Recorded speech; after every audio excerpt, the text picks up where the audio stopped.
Ahojte, vítam v ďalšom videu zo série, kde sa pozrieme na moje neinvestície v troch investičných platformách Finax, Mintos a Revolut.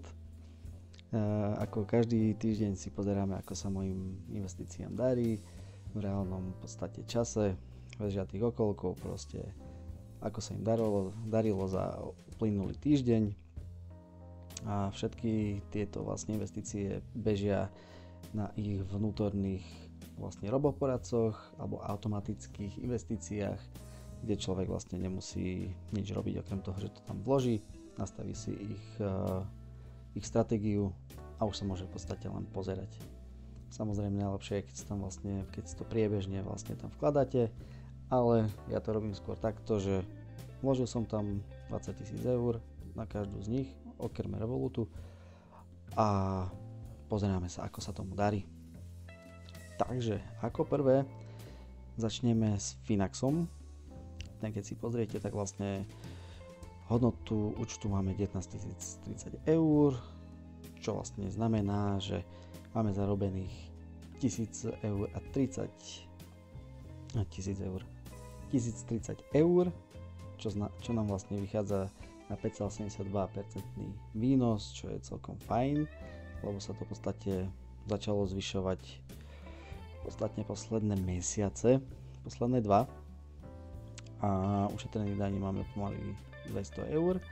Keď si to vlastne porovnáme s minulým týždňom, tak sme v podstate o 100 bohatší. 100 nám vlastne pribudla, doslova presná 100, čo je celkom fajn. No a v podstate môžem Finax iba odporučiť. Nemám s nimi v podstate žiadny problém, som s nimi už v podstate 4. rok. Samozrejme začínal som v malom, človek sa oťukáva. Zatiaľ to všetko vychádza ako sa to javí ako celkom solidná a dobrá firma. Samozrejme je tam poplatok 1% za ročne za správu majetku, takže človek to musí to zvážiť, či ide cez nich, alebo či si vyberie nejaké XTBčko, alebo v podstate Revolut, alebo Mintos, všade, kde sa dajú vlastne nakupovať nízko nakladové ETF za nejakých 0,7% ročne. Tak toto mám cez nich, kvôli tomu, že vlastne chcem to svoje portfólio aj nejakým spôsobom diverzifikovať, takže toto je výsledok. Za týždeň 100 nie je o čom. Ako druhé si pozrieme vlastne Mintos. Tam máme hodnotu účtu 20 625 eur, čo je vlastne s porovnaním minulotýždňovým o nejakých 82 eur vlastne a nejaké centy sme vlastne vyššie, čo je akože úplne brutálny skok. Toto som ani v podstate nečakal, keďže pred nami máme ešte v podstate 2 celé týždne, áno, a plus 2 dní z toho 3., čo je úplne super, takže doslova sa teším na to, ako sa to bude vyvíjať. A ako môžete vidieť, tak v podstate nevymýšľam si, je to tak, ako to je. 625, to krásne hore. Portfólio sa mi zatiaľ nemenilo, keďže jeden dlhopis má splatnosť nejakého 23. To si v podstate potom pozrieme ďalší týždeň, keď už vlastne bude po. Celková návratnosť za 3 roky, ak sa nemýlim, a 3 roky dobre, korona nebola, 2 roky dozadu, takže vlastne od môjho prvého investovania už prešlo 5 rokov na Mintose. Samozrejme všetko tiež človek oťukával a až potom to vlastne začína dávať nejaký význam. Takže ako som povedal, celkové máme v tej prvej máme menej ako v celkovej, čo znamená, že vlastne tu máme započítané aj nejaké tie vratky alebo niečo, to čo som sa ešte nedostal, ale máme peknú celkovú návratnosť 2600 eur, by som povedal za 5 rokov, ale reálne je to za 2. Áno, doslova za 2. Takže tu nie je ani o čom, lebo už nám to začína vlastne generovať okolo 150, typujem, že tento mesiac to bude oveľa viac, že okolo 150 eur mesačne, čo je krásne, vychádza to na nejakých 9,8%. V podstate krása. Kebyže sa človek chce do toho Mintosu trošku viac pozrieť, tak vlastne do toho všetkého viete investovať. Sú to úvery, dlhopisy, nehnuteľnosti a dokonca aj tie ETF, ako som spomínal. Keďže mám tie ETF nakúpené v Finaxe, tu pre mňa to stráca význam a takto to mám diverzifikované, že máme úvery, čo je vlastne celé gro toho Mintosu, a potom máme ten Finax, kde odídu vlastne na tie nízkonákladové ETF. A do tretice, aby sme nezabudli, máme tu vlastne Revolut, kde už som spomínal, tam mám iba 5000 eur, je to skôr taká skúška, také viac konzervatívne.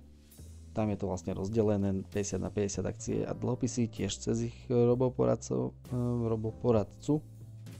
V podstate, že tretí, taký, že nízky výnos a nízke riziko, čo vlastne by sa malo ako takým štýlom nejakým balancovať na tom, že keď padá trh, dlhopisy idú hore a opačne. Keď sa darí akciám, tak dlhopisy vlastne sú v úzadí. Ako môžeme vidieť, tak vlastne minulý týždeň sme boli...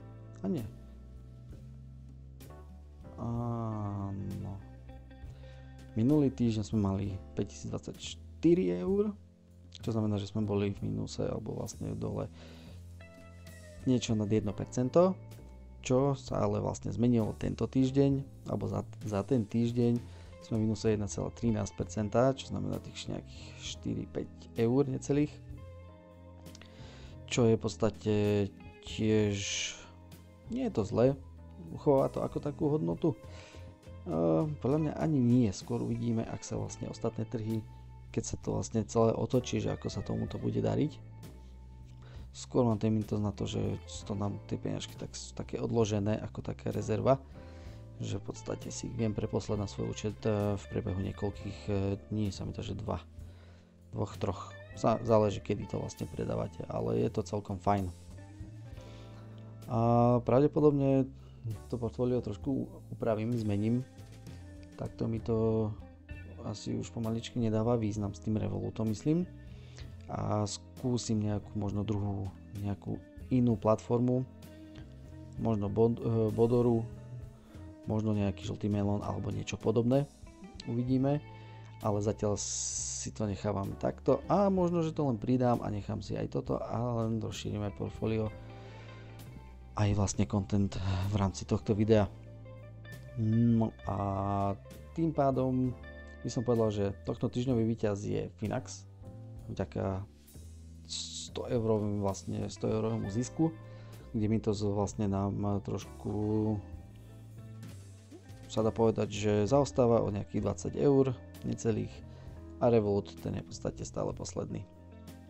Takže ďakujem, keď ste sa dopozerali až do konca a žiaľ, hovoril som to teraz, že žiadny like, žiadny subscribe, žiadne komenty, žiaľ tým pádom takto nefunguje algoritmus YouTube.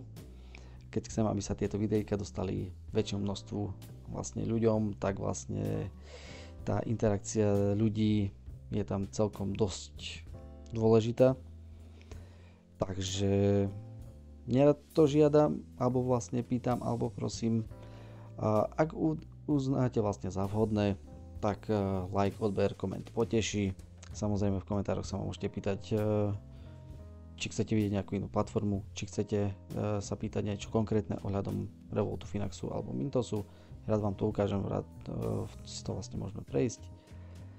No a dovtedy sa vlastne vidíme o týždeň. Tak ahojte, majte sa.